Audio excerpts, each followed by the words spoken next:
Hi friends, நான் உங்கள் Ram. So இன்றைக்கி நம்ம வீடியோவில் பிஎஃப்ஓடைய சர்வீஸ் ஹிஸ்ட்ரியில் உங்கள் company name and member ID, start date, end date வந்து ரிஃப்ளெக்ட் ஆகும், ரோ பை ரோ ரிஃப்ளெக்ட் ஆகும்.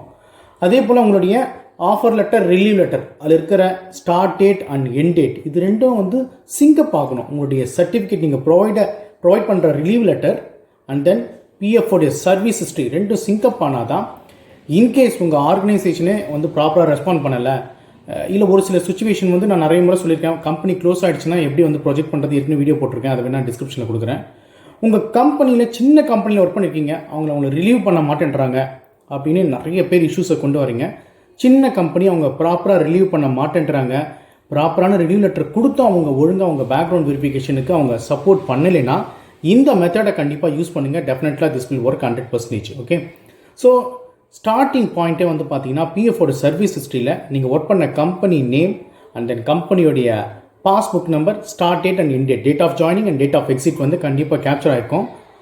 அந்த இன்ஃபர்மேஷனும் ஸ்டார்ட் டேட் எண்ட் டேட்டும் கம்பெனி நேமும் சேம் இன்ஃபர்மேஷன் உங்களுடைய ரிலீவ் லெட்டர்லையும் ப்ராப்பராக சிங்கப் ஆகணும். உங்களுடைய ஆஃபர் லெட்டரில் ஸ்டார்ட் டேட் என்ன இருக்கோ அதுதான் வந்து பிஎஃப்ஓடைய ஸ்டார்ட் டேட்டாக இருக்கணும். அதே போல் எக்ஸ்பீரியன்ஸ் லெட்டர் அண்ட் ரிலீவ் லெட்டரில் என்ன எண்ட் டேட் இருக்கோ அதுதான் வந்து ரிஃப்ளெக்ட் ஆகணும். அப்பார்ட் ஃப்ரம் தட் எவ்வளோ சேலரி ரிசீவ் பண்ணீங்க, இல்லை என்ன டெசிக்னேஷன், என்ன ஸ்கில்லு, அதெல்லாம் வந்து மோஸ்ட்லி வந்து பிஎஃப் அக்கௌண்ட்டில் வராது. Just the organisation or background verification team want to identify whether you worked or not properly. இந்த சின்ன கம்பெனிலாம் பார்த்தீங்கன்னா ஒரு நிறைய விஷயம் நீங்கள் கம்பெனி விட்டு வெளியே போகக்கூடாதுன்னு பார்ப்பாங்க, பாண்டு வச்சுருப்பாங்க. இந்த மாதிரி சுச்சுவேஷனில் என்ன பண்ணுவாங்கன்னா அவங்களுக்கு ரிலீவ் லெட்டர் கொடுத்தா கூட பேக்ரவுண்ட் வெரிஃபிகேஷனில் ப்ராப்பராக ரெஸ்பான்ஸ் பண்ண மாட்டாங்க. அந்த மாதிரிலாம் நிறைய ஃப்ரெண்ட்ஸ் வந்து சொல்லியிருக்கீங்க. ஸோ நான் ப்ராப்பரான ரிலீவ் லெட்டர் வந்திருக்கு, பட் இருந்தாலும் பேக்ரவுண்ட் வெரிஃபிகேஷனில் இந்த சின்ன கம்பெனி அவங்க மறுபடியும் என்னை வர வைக்க பார்க்குறாங்க, அந்த மாதிரி விஷயமா, இல்லை நான் சீக்கிரமாக வந்து வெளியே போயிடுறேன், என்னை வெளியே அனுப்ப வந்து அவங்க அலோவ் பண்ண மாட்டாங்க அப்படின்னு ரிலீவ் லெட்டர் ப்ராப்பராக வாங்கிட்டு வெளியே வந்தாலும் பேக்ரவுண்ட் வெரிஃபிகேஷனுக்கு ப்ராப்பராக ரெஸ்பான்ஸ் பண்ண மாட்டாங்கன்ட்டு நிறைய case, especially for contract payroll வந்து டிஃப்ரெண்ட் கம்பெனி, இந்த மாதிரி சுச்சுவேஷன்லாம் வந்து நிறைய கேசஸ் வந்துச்சு. ஸோ டெஃபினட்டாக இதுக்கான ப்ரூஃப் என்ன பார்த்தீங்கன்னா, நான் சொன்ன மாதிரியே உங்களுடைய பிஎஃப் அக்கௌண்ட்டில் என்ன கம்பெனி நேம் இருக்கோ the same name should reflect in your document as well. Then only it will go in positive direction. உங்களுக்கு பிஎஃப் உடைய மெம்பர்ஷிப்பு அதெல்லாம், ஆனால் PF also it should reflect perfectly. அப்படியும் அது பர்ஃபெக்டாக ஒர்க் ஆகலைன்னா நம்ம பண்ண முடியாது. இன்கேஸ் ஜென்யூனாக ஒர்க் பண்ணியிருக்கீங்க, ஹவவர் சர்டிஃபிகேட்டில் ஒரு டேட் இருக்குது, இல்லை பிஎஃப்பில் ஒரு டேட் இருக்குது அப்படின்னா மார்க் எக்ஸிட்னு ஒரு ஆப்ஷன் இருக்குது. நீங்கள் பிஎஃப் அக்கௌண்ட்டில் உங்களுடைய அக்கௌண்ட் ஓப்பன் பண்ணிவிட்டு மேனேஜில் பார்த்தீங்கன்னா மார்க் எக்ஸிட்னு ஒரு ஆப்ஷன் இருக்கும். இந்த எண்ட் டேட் வந்து ப்ராப்பராக ரிஃப்ளெக்ட் ஆகாதவங்களுக்குலாம் அதுக்காகவே இந்த ஆப்ஷன் எனேபிள் பண்ணியிருக்காங்க. மார்க் எக்ஸிட்டில் போயிட்டு 90 days ஆனப்புறம் தான் நீங்கள் அப்டேட் பண்ண முடியும். முடிஞ்ச அளவுக்கு ட்ரை பண்ணி பாருங்கள். ரீசெண்டாக 10 days இல்லை ஒரு லெஸ் தென் 3 monthsனால் வந்து அவங்களே வந்து அப்டேட் பண்ணிடுறாங்க. எண்ட் டேட் வந்து அதில் ரிஃப்ளெக்ட் ஆகுது, இல்லாட்டி எண்ணெயே தான் இப்போதைக்கு இருக்கும். ஸோ ரொம்ப மோசமான கேஸுக்கு வந்து என்ன பண்ணிங்கன்னா, நீங்கள் மேனேஜில் மார்க் எக்ஸிட் அப்படின்னு ஒரு ஆப்ஷனை சூஸ் பண்ணிங்கன்னா உங்கள் ஆர்கனைசேஷனுடைய நேம் இல்லை ஆர்கனைசேஷனுடைய கரெக்டான மெம்பர் ஐடியை சூஸ் பண்ணணும். நீங்கள் கரெக்டான மெம்பர் ஐடியை சூஸ் பண்ணிங்கன்னா அதோடைய எண்ட் டேட் இன்கேஸ் பிஎஃப் அக்கௌண்ட்டில் ரிஃப்ளெக்ட் ஆகுறதும் உங்களுடைய பே ஸ்லிப்பு இல்லை உங்களுடைய ரிலீவ் லெட்டர், எக்ஸ்பீரியன்ஸ் லெட்டரில் ரிஃப்ளெக்ட் ஆகுறதும் மேட்ச் ஆகலைன்னா நீங்கள் பண்ணலாம். பட் இதை நீங்கள் பண்ண உடனே அப்டேட் ஆகிடுமா கேட்டிங்கன்னா டெஃபினட்டாக அது அப்டேட் ஆகாது. நீங்கள் அப்டேட் பண்ணி ஒரு 3 to 4 days வந்து 2 levels அப்ரூவல் இருக்கும். ஃபர்ஸ்ட் லெவல் வந்து உங்களுடைய எம்ப்ளாயருக்கு போகும், அந்த ஹெச்ஆர் அப்ரூவ் பண்ணுவாங்க, அட்மின் ஆர் ஹெச்ஆர் வந்து அப்ரூவ் பண்ணுவாங்க. அவங்க அப்ரூவ் பண்ண அப்புறம் பார்த்தீங்கன்னா பிஎஃப்பில் இருக்கிற ஃபீல்டு ஆஃபீஸர் வந்து அப்ரூவ் பண்ணணும். இது ரெண்டும் நடக்க மினிமம் 7 days ஆகும். சில கேஸ்லாம் பார்த்தீங்கன்னா பிஃபோர் 7 days கூட முடிஞ்சிருக்கு.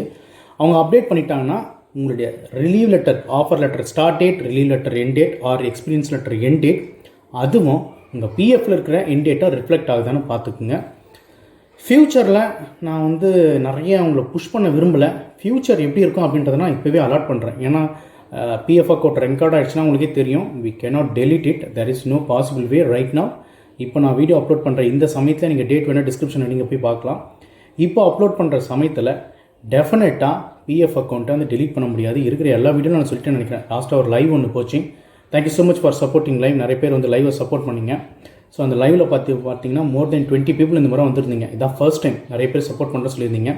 ஸோ இங்கிலீஷ்லேயே நான் அப்லோட் பண்ணுற videos definitely I will upload the videos in English as well. ஒரு சில எம்ப்ளாயர்லாம் பார்த்தீங்கன்னா பேங்க் ஸ்டேட்மெண்ட்டை கூட அவங்க பிலீவ் பண்ண மாட்டேன்றாங்க.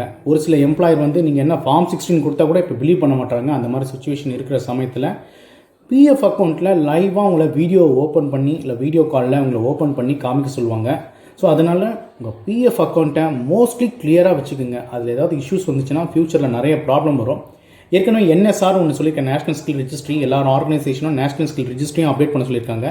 நேஷனல் ஸ்கில் ரெஜிஸ்ட்ரியும் அதே மாதிரி தான். நீங்கள் பேக்ரவுண்ட் வெரிஃபிகேஷன் என்ன ஃபார்ம் சப்மிட் பண்ணுறீங்களோ the same information has to reflect in your PF account. என்ன ரிஃப்ளெக்ட் ஆகுதோ அது அப்படியே காப்பி அடித்த மாதிரி வந்து என்எஸ்ஆர் ரிஃப்ளெக்ட் ஆகும். என்எஸ்ஆரில் நீங்கள் அப்டேட் பண்ணாலும் டெலீட் பண்ணலாம், எடிட் பண்ணலாம். ஆனால் எடிட் பண்ண ரெக்கார்டு வந்து லாகில் 1 by 1 ரிஃப்ளெக்ட் ஆகும். யார் பார்த்தாலும் இதுக்கு முன்னாடி என்ன டேட்டா போட்டிருந்தீங்க, இந்த டேட்டாலேருந்து இந்த டேட்டா சேஞ்ச் ஆகிருக்குன்ட்டுன்னு தெளிவாக வந்து லாக் வந்து எல்லாருக்கும் விசிபிளாக இருக்கும். யார் வெரிஃபை பண்ணுறாங்களோ அவங்களுக்கும் விசிபிளாக இருக்கும். இது உங்களுக்கு மட்டும்தான் இருக்குன்னு நினச்சிக்காதீங்க. பிஎஃப் அக்கௌண்ட்டை ஆக்டிவேட் பண்ணலைன்னா கூட, யூஏஎன் நம்பரை நீங்கள் ஆக்டிவேட் பண்ணலைன்னா கூட, யூஏஎன் நம்பரை ஆக்டிவேட் பண்ணலைனாலும் அது வந்து உங்களுடைய ப்ராப்ளம். அது வந்து உங்களோட கிளைம் பண்ணுறது, வித்ட்ரா பண்ணுறது, ட்ரான்ஸ்ஃபர் பண்ணுறது, இல்லை பிஎஃப்பில் வந்து உங்களுடைய பர்சனல் இன்ஃபர்மேஷன் எடிட் பண்ணுறது, கேஒய்சி அப்டேட் பண்ணுறது, ஆதார் அப்டேட் பண்ணுறது, ஃபோன் நம்பர் அப்டேட் பண்ணுறது, பேங்க் அக்கௌண்ட், இதெல்லாம் அப்டேட் பண்ணுறதுக்கு உங்களுக்கு கொடுக்குற ஆக்சஸ் தான் யூஏஎன் நம்பர் ஆக்டிவேஷன். எதுக்கு ஆக்டிவேஷன்னா, உண்மையாகவே இந்த பர்சன் இருக்காரா, எக்ஸிஸ்டடாக இல்லையா அப்படி ஐடென்டிஃபை பண்ணுறதுக்காக தான் அது ஒரு ஆப்ஷன் வச்சுருக்காங்க. ஏன்னா யூஏஎன் நம்பர் ஆக்டிவாக இருக்குது, லாகின் நடக்குதுன்னா யூசர் வந்து ஆக்டிவாக இருக்காங்க, யூசர் எக்ஸிஸ்டட் ஆன் எர்த், இந்த யூசர் வந்து இருக்காங்க, அவங்க வந்து ஆக்சஸ் பண்ணிகிட்டு இருக்காங்க, அது பண்ணுறாங்களா இல்லையா அப்படி ஐடென்டிஃபை பண்ணுறதுக்காக தான் யூஏஎன் நம்பர் ஆக்டிவ் வச்சுருக்காங்க. ஒரு சில கேண்டிடேட்லாம் என்ன சொல்கிறாங்க, நான் யூஏஎன் நம்பர் ஆக்டிவேட் பண்ணலை, ஸோ அதனால் எந்த ப்ராப்ளம் வராதில்ல அப்படின்னு வச்சுட்ருக்கீங்க. That is wrong. யூஏஎன் நம்பரை நீங்கள் ஆக்டிவேட் பண்ணலினாலும் டெஃபினெட்லி எம்ப்ளாயர் சைடு வந்து இது கண்டிப்பாக ரிஃப்ளெக்ட் ஆகும். ஸோ மோஸ்ட்லி எம்ப்ளாயர் வந்து பிஎஃப் அக்கௌண்ட்டை வச்சு நிறைய பேர் பண்ணிகிட்ருக்காங்க. நிறைய கேசஸ் வந்திருக்கும். இந்த முன்னாடி வீடியோ ஏதோ பார்த்துருப்பீங்க, டியூல் எம்ப்ளாய்மெண்ட் பார்த்துருப்பீங்க, ஃபேக் சர்டிஃபிகேட் பார்த்துருப்பீங்க. இது எல்லாத்துக்கும் வந்து சொல்யூஷன் என்ன பார்த்தீங்கன்னா பிஎஃப் அக்கௌண்ட். ஸோ இந்த ஓவராலான வீடியோவில் நான் சொல்ல வர சஜஷன் என்ன பார்த்தீங்கன்னா, உங்களுடைய பிஎஃப் அக்கௌண்ட்டை கிறிஸ்டல் கிளியராக வச்சுருங்க. கிறிஸ்டல் கிளியராக வச்சுருந்தா பேக்ரவுண்ட் வெரிஃபிகேஷன் நீங்கள் சப்மிட் பண்ணிவிட்டு நிம்மதியாக இருக்கலாம். இல்லை உங்களுடைய ரிவ்யூ லெட்டரில் ஒரு எக்ஸ்பீரியன்ஸ் வருது, for example 1st January 2019 to 31st February or 31st December 2021 வரைக்கும் ஒரு சர்டிஃபிகேட் கொடுக்குறீங்க. ஐ ரிப்பீட், 1st January 2019, அதாவது 1 January 2019 2019 31 December 2021 வரைக்கும் ஒரு டாக்குமெண்ட்டாக கொடுக்குறீங்க. 2019, 20, 21 இந்த மாதிரி 2 வருஷம் கிட்ட வருது. இந்த 2 வருஷத்துக்கான டாக்குமெண்ட் நீங்கள் சப்மிட் பண்ணும்போது அந்த 1st January 2019 இருந்து 31st December 2021 வரைக்கும் அதே இன்ஃபர்மேஷன் பிஎஃப் அக்கௌண்ட்டில் ரிஃப்ளெக்ட் ஆகணும். இதில் ஏதாவது சிங்கப் ஆகலை, நீங்கள் கொடுக்குற ரிவ்யூ லெட்டரில் ஒரு எக்ஸ்பீரியன்ஸ் இருக்குது, பிஎஃப் அக்கௌண்ட்டை ரிஃப்ளெக்ட் ஆகுது one thing different company names அப்படின்னு பார்த்தீங்கன்னா it will create big problem. So அதனால் பிஎஃப் அக்கௌண்ட்டை ப்ராப்பராக வச்சுக்க ட்ரை பண்ணுங்கள். ஸோ மோஸ்ட்லி நிறைய பேர் இதே கொஷினை கேட்குறாங்கன்னா அது ஒரு வீடியோவை நான் போட்டுட்டேன். If any one request in English language we will try to upload it. Okay, so thank you so much for வாட்சிங் திஸ் வீடியோ. இந்த வீடியோ வந்து ரொம்ப பிடிச்சிருக்குன்னு நினைக்கிறேன். நிறைய யூஸ்ஃபுல்லான இன்ஃபர்மேஷன் கொடுத்துட்ருக்கோம். அண்ட் நிறைய ஃப்ரெண்ட்ஸ் வந்து ரொம்ப ஃபோர்ஸாக வந்து இன்புட் கேட்குறீங்க. இந்த ஃபோர்ஸெல்லாம் இங்கே நடக்காது, இது ஜென்யூன் டைரக்ஷன் தான். ஸோ டாக்குமெண்ட்டை பக்காவாக வச்சுட்டிங்கன்னா, டாக்குமெண்ட்டு கிளியராக நீங்கள் வச்சுருந்தீங்கன்னா உங்கள் ஜாப்பும் செக்யூரிட்டாக இருக்கும்.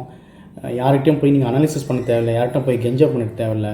சப்போஸ் ஒருத்தர்கிட்ட போய் நீங்கள் வெரிஃபை பண்ணாலும் உங்கள் ஃப்ரெண்ட்ஸோ அவங்க வந்து வேறு ஆங்கிள் உங்களை பார்க்க ஆரம்பிப்பாங்க, இவர் வந்து செக் பண்ணுறாரு அப்படின்ட்டு. ஸோ அதனால் திஸ் இஸ் ரைட் பிளேஸ்.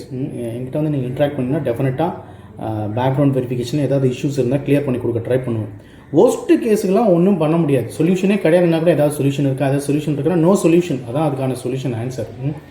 அதுக்கப்புறம் வந்து பார்த்திங்கன்னா நான் சொன்ன மாதிரி ஃப்ரீ சொல்யூஷன், அதாவது ஃப்ரீ காலுக்கு வந்து பார்த்திங்கன்னா ஃப்ரெஷர்ஸ் அண்ட் எக்ஸ்பீரியன்ஸ்க்கு கிடையாது, ஃப்ரெஷர்ஸ்க்கு அண்ட் அன்எம்ப்ளாய்மெண்ட் பீப்புளுக்கு வந்து ஃப்ரீயான கால் வந்து நான் கொடுக்குறேன். எவ்வளோ நேரம் டைமிங்லாம் கூட நான் இப்போ சொல்லலை, ஏன்னா இஷ்யூவை ஃபிக்ஸ் பண்ணுறதுக்கு வந்து டைமிங் டசன்ட் மேட்டர். ரொம்ப நேரம் டிஸ்கஸ் பண்ணி டைம் ஸ்பெண்ட் பண்ண அதான் இன்புட் வாங்கி நான் சொல்ல முடியுது. ஸோ அதனால் ஃப்ரெஷர்ஸ் அண்ட் எக்ஸ்பீரியன்ஸ்க்கு no consulting fee, just share my videos 10 to 20 groups. Okay, so thank you so much for your wonderful support. We will meet you in next wonderful video. Bye bye, take care.